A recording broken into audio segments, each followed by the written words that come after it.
जिंदगी में ऐसा काम चुनिए जिसे आप पसंद करते हैं, फिर पूरी जिंदगी में काम नहीं करना पड़ेगा. As Confucius once said, choose the job you love, and then you will never have to work your whole life. Hi, I'm Amitha.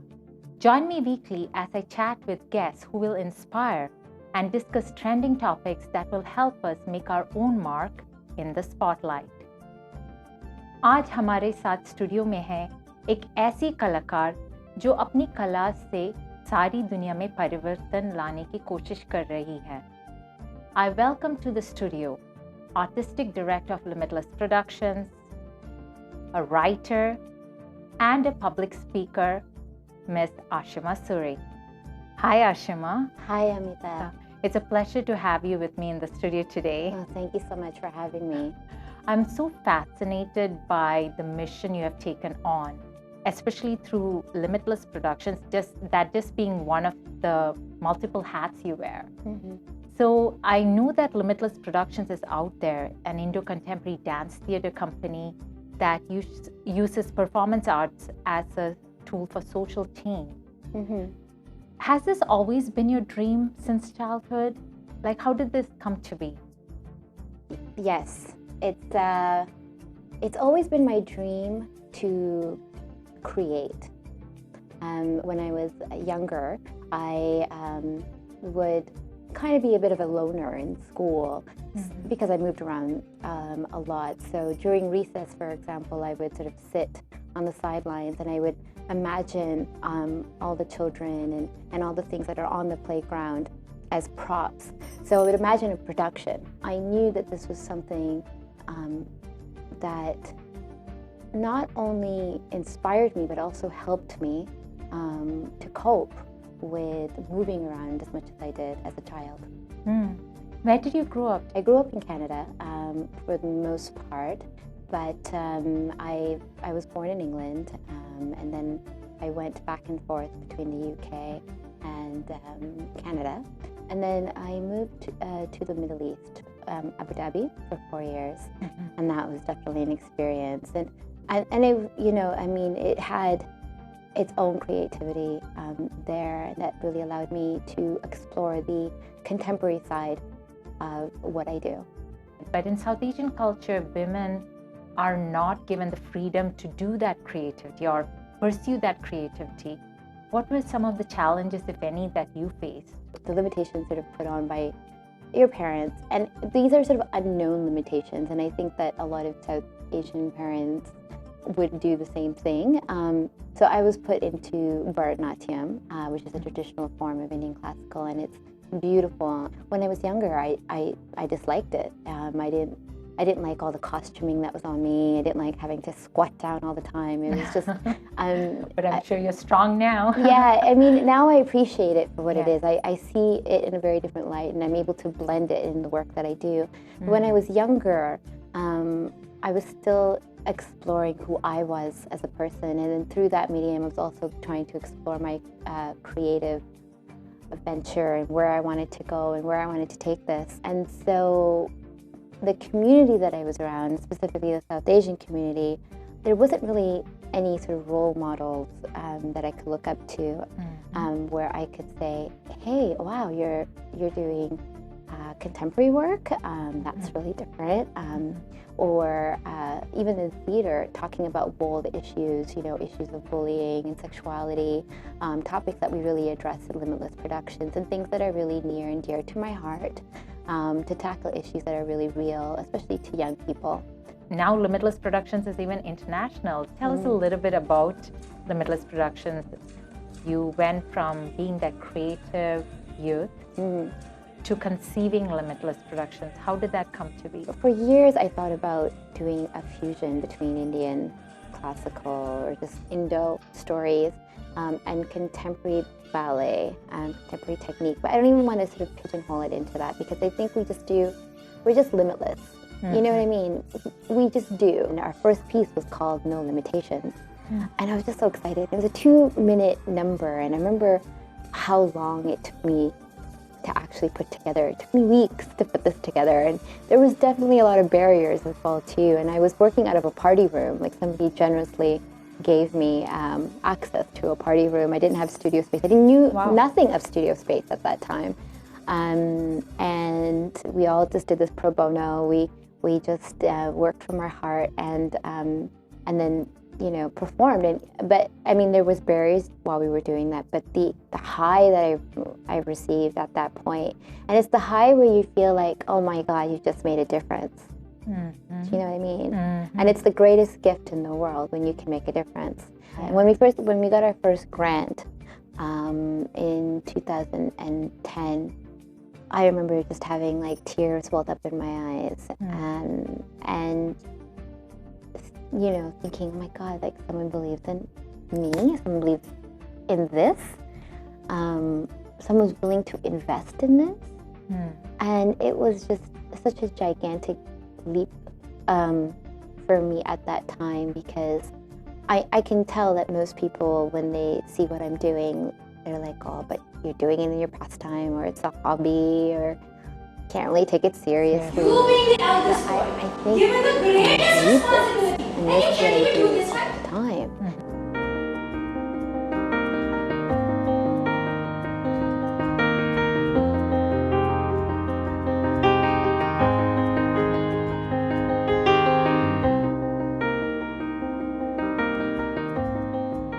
And I'm thinking, well, this can't be a hobby. It can't be just something I just do in the past. It's not like I'm, just doing it an hour a week or whatever. I think this all the time. Yeah. And I think that's a clue.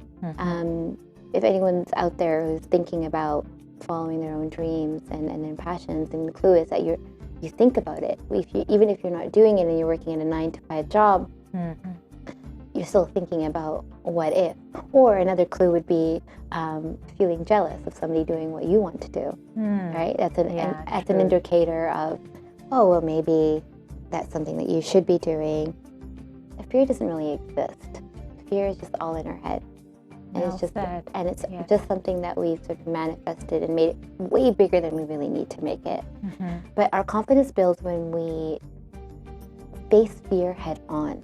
So I must ask you about the public speaking side of you. Do you get to talk at events, or do you create your own events where you talk at? Well, I do public speaking in a very different, like in different places, in different capacities. Sometimes I go to organizations and I do workshops on positive thinking and confidence building, coping with fear and rejection. And sometimes it's employment related, getting the job that you really want, not just any job, but a job that you really would love. And because I do all these different types of workshops, I find that it's even more important for me to live that. Because I don't want to be someone who just goes out there and says, go live your dream, and then I don't do it myself. So it's like practice what you preach. Right. So I don't want to do the double standard thing. I want to be able to say, hey, look, this is what I'm doing. These are the barriers that I've had to cross. I have a lot more barriers to cross. But if I do it, you can do it as well too. And I think it's really important for people to see that reflection of each other, that we're all one, we're all the same. We all come onto this earth, with a talent, at least one talent that we know of. I think we have multiple talents, many things that we can do. But one talent that we know of, start with that one talent and then work your way into starting to see more of who you are and your skill sets. In addition, I get to interview as well too, and also be able to write about the experiences. And is that part of Limitless Productions, or is that with some other organization? So I've been doing recently some interviewing with Fusion Magazine, and now Limitless Productions has extended its brand, which I'm really excited about, to I Am Limitless TV. Congratulations. Thank you. It's on YouTube, and we showcase webisodes twice a week, and it's filled with inspiration. Because I really feel that the world and the universe needs that. I think sometimes... You know what, I would agree too. Yeah. I think there's a lot of negative out there in the news and papers. And we get inundated with like a ton of information. thrown at us through the news sources. And one of the things I mention when I'm doing my workshops is, to just turn that TV off and just select your news source. Select where you want to get your information from. And so I Am Limitless TV is really designed to profile people who are inspiring and motivating just by being who they are, without it sort of being like a forced, this is kind of what they got into. But it's just, they are who they are, and that's what makes them inspiring. In addition, meditation techniques and breathing and inspirational moments. I think these are all things that I wish I had when I was growing up. And I think that there's many people who feel the same way. Yeah. It almost sounds like we turn to the outside or the external resources to validate ourselves or to find that comfort or to find that confidence, whereas we should be looking within for that kind of energy, and then use that energy then to use that energy so that we may be able to use the external resources to what we would like to do. Yeah. I mean, looking within is such an important part, but in order for you to be able to look within, you almost need to separate yourself. Like when I say separate yourself from the people that you know, the environment that you know. When I created AshimaSuri.com, which was a couple of years ago, what had happened was that I felt like this sudden need to let go of a lot of things in my life. And it was such a forceful urge to do that, that I just went along with it. I went with the flow. I gave away clothes, I gave away items, I disconnected myself from my peers, and I just brought myself to the studio. And it's interesting how being able to let go and then giving myself that space allowed me to get a whole new different perspective in my own creativeness. And from going into the studio then to being able to develop the website, video, I mean, it was all done within weeks. It was done in a really fast pace, and it did that because it just felt right. I didn't allow myself to be influenced by any external person or by the environment. I just allowed myself to be guided. And in order for you to get guided, you really need to separate and let go. Find ways that you can heal and cope with that healing, and then let it go. Right? Maybe it's forgiving somebody. Maybe it's confronting someone. Whatever it might be, find what that is for you, and then make peace with it. And you can do it in a ceremonial way too, which is always a really nice thing. And it's, maybe it's burning a piece of paper on a candle, and something tangible, I guess. Something physical that's in front of you, and then it kind of feels like, okay, now it's gone. Sometimes we need to physicalize something in order for us to feel like it's gone. Because going inside is really, it's tough. And whenever I do my meditation techniques in my workshops, we do it for 15-20 minutes long. And I find, basically most of my workshops, when I do that exercise, there's always someone in tears after. Wow. And that's because they just don't go inside. There's just so much inside, so much pain, guilt, whatever it might be, right? Parents' approval, that's a huge one. Not feeling good enough. And so these are things that within Limitless Productions and I Am Limitless TV, I talk about this with the artists as well as I talk about this with the audiences. I talk about it on TV. I just talk about how we can make ourselves feel better. And I really, that's something that the world really needs. The world needs people to love themselves more. Very well said. I'm just in awe, Ashima, of all the different things you do that comes out of that passion for creativity. I also have to mention, though, I hear you're a new mom as well. I am. How do you do all this? I don't know. You truly are limitless. You're really carrying... my parents named me Ashima, which means limitless. Oh, really? Yeah, Okay, so and- so appropriately, they already knew. They just knew, and I think that that's sort of what keeps driving me forward. It's like, well, my name means limitless. I need to, you know, continuously believe it. And it's definitely a process. It's a journey. My daughter is amazing, and she's almost a year old, Wow. which is crazy. And you have kept working through the whole process? I have. I mean, I had a C-section, so it took some time for me to heal. But like from a physical point of view, but I was always still creating in my mind. Wow. I mean, that was what got me through again. Like, it always gets me through. I would be sitting there completely bedbound and not being able to move for a number of weeks. Yet I had, like, so many visions in my head and just so many things that just mentally and emotionally charged me, which I believe that women really need. I made it, I feel like it would be really easy for me to just, you know, kind of step aside and then just sort of take on this new role as a mom and forget everything else. I was just going to ask, you know, like in a South Asian culture like ours, sometimes when they, you know, it's the stereotypical, again, going back to, you're a mom now.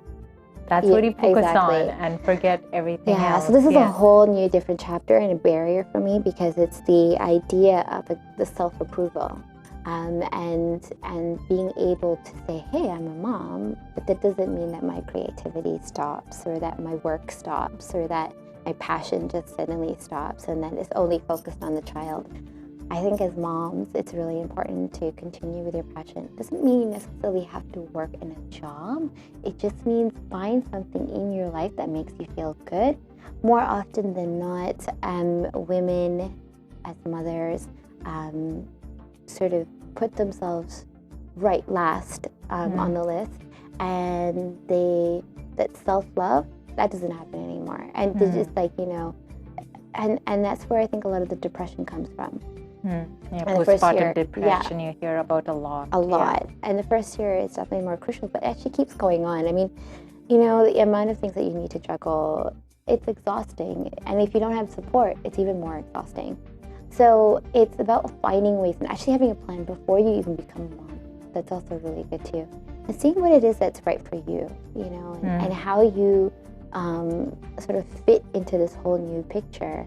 I think a lot of moms to be sort of go into motherhood, kind of getting a big shock in their life, that it consumes that much of their life, and they haven't planned for it, and they haven't found that support network, or, you know, they're sort of like reaching out for that support. But we as a very good word, reach out. Yes. Reaching out. Yeah. But we as a society do not ask for help. Ego, I would think. At times, Yeah, and I think that what we need to do is be able to reach out, even if it's anonymously, and explore different parts to us. But dance for me, and creativity and theater, this is a place where I need to explore, and I need to do this for myself. And my daughter is watching me, so I find that it's really important for me to make sure that I continue with my own passions. It's almost like setting an example for the next generation. Yeah. Right? Yeah. And it's all possible. It is. You just, you have to find a way. Talk to your partner about it as well too. Talking to your partner about how to juggle your own work and live your passion is a really important thing to do, again, before you become a mom. But even if you are a mom right now, you know, you're showing it, you can do it. You gotta, you can do it. And just gather people around you to support you, right? Because you can't do it alone, for sure. Get the people around you that you can trust, who are on your side. Don't just get anybody, and let them help you build your way in this, you know, new chapter of your life of motherhood. Thank you so much once again for sharing your journey to the spotlight with us and for inspiring us today. Great. Thank you so much, Amitha, for having me. It's been great chatting with you. And I would love to chat with you, and also come out, check out some of your workshops. So we can find information on limitlessproductions.ca or ashimasuri.com. We wish you all the best for all the future adventures that Limitless Productions has taken on. And also, I am Limitless TV. That's on YouTube. Yes. Yes. Thank you. Thank you. Well, there you have it. Miss Ashima Suri, who has inspired us today and told us and shown us that the passion comes from within us. And don't worry about all the obstacles around you. Go for your passion, and all the positive energy will come to you and make your dreams possible. Well, that's a wrap for this week. Thank you for watching us. We will continue to bring you guests who are inspiring and bring you trending topics that will help you achieve your own spotlight. Do follow us on Facebook and Twitter. I would love to hear from you, so also write to me. Until next week, this is Amitha signing off. But I'm going to leave you with a word of wisdom from Dalai Lama. प्रसन्नता पहले से निश्चित कोई चीज नहीं होती, वो हमारे कर्मों से ही होती है।